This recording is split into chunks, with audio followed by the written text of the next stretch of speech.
So tonight, I think it's March 2nd or 3rd, I don't know. I'm up Provo Canyon photographing Bridal Veil Falls, which is a great waterfall. I've only got one shot of it that I've ever liked. I got in the fall, so I've come back here and I'm photographing it here in the winter time. It's got a lot of great ice on it.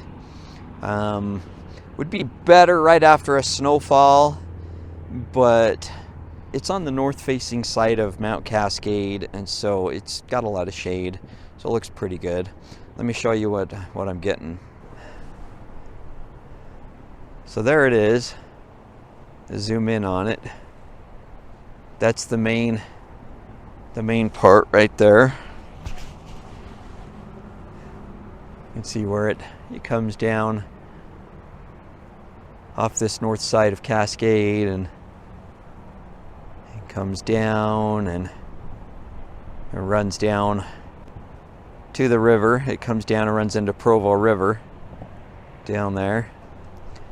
I got here a little early, waiting for the light to go behind the mountain there, so it'll all be in shade. You get too much contrast between the light and the dark when it's like this. I've probably got another half an hour before then, before the light's right. But for now, I'm photographing some cool detail shots.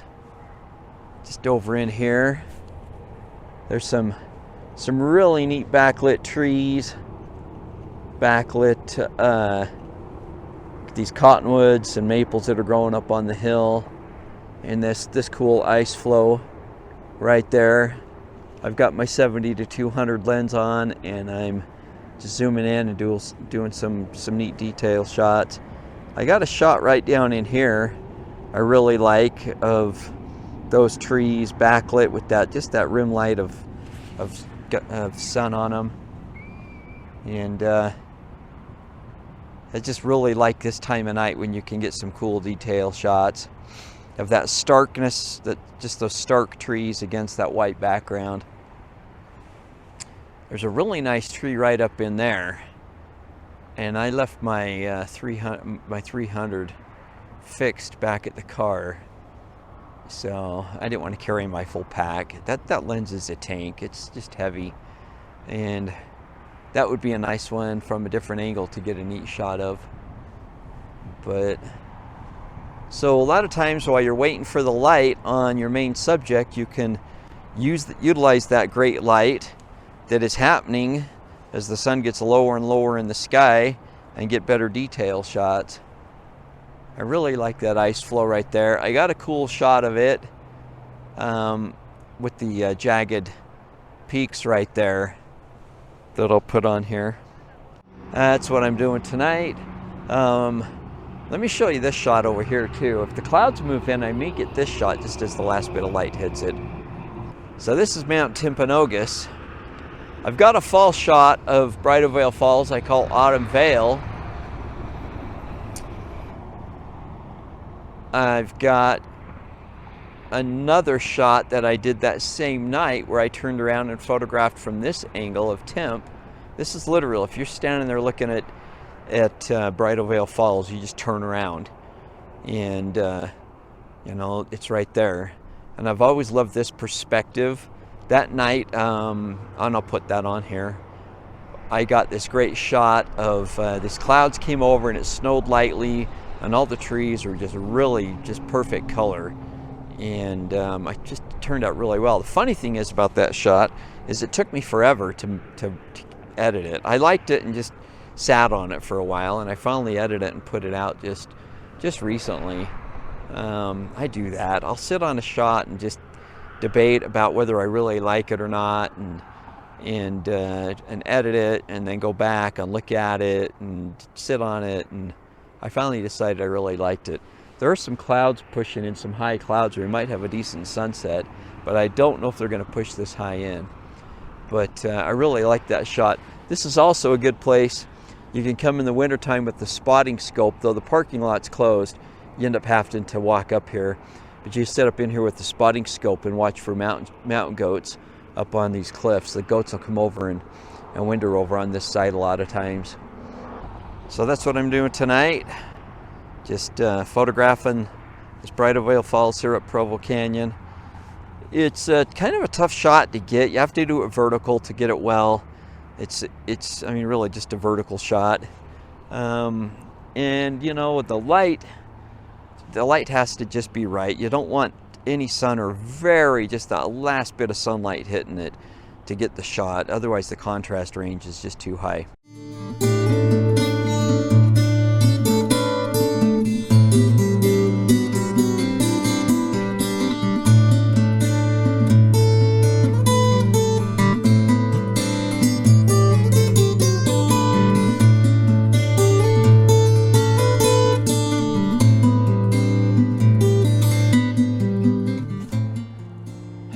Well, the sun's just gone behind the mountain and just starting to just touch the last bit of just touching the falls. So let me show you how this looks. Just that last bit of light touching the falls now.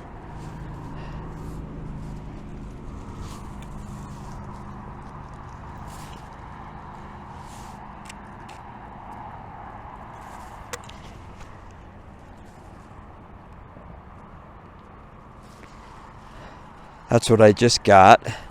I'm just primarily showing the lower part of the falls. That's nice. I really like that. My histogram, it's a slightly bit underexposed, but I'd rather have that than those highlights blown out. So, really liking that. Just that light is just getting perfect. Some clouds pushing in now. Hopefully the sunset. You know, I probably won't wait around. It may not be that great, but I wouldn't mind getting the sunset over that. Now there's some clouds over the top of Timp there. It might be worth waiting and seeing. So, because if that lights up, that'd make a cool picture. Yeah, it's just a matter of waiting, finding your composition and sitting and waiting. I know right where to stand because of this bush. This is where I stood when I shot my fall shot of it. So, you know, it's not going to be identical in every way, shape, and form from the perspective, but it'll be close. So that light's getting nice and soft now. I'm going to get some more shots of that.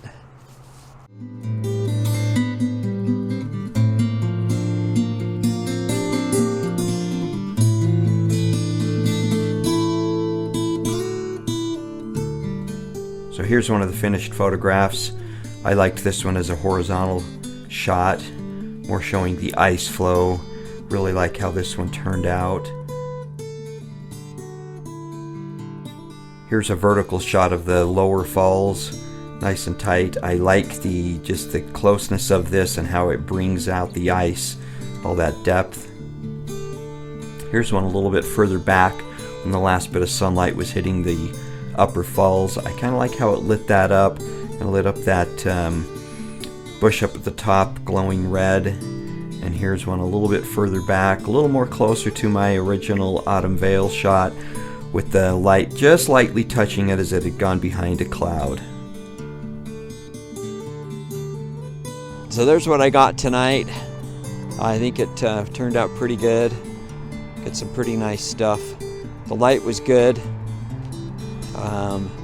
Now that the sun's gone down, it's given some really good, you know, nice blue. Get these nice blues there.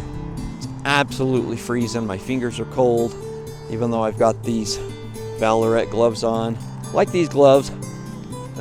The tips pull off of the thumb and the pointer finger, so you can work your camera controls. Decent gloves. Oh, that light's touching the top of the mountain over there. But here's the waterfall behind me. So anyway, hope you enjoy this. Thanks for watching, and happy trails.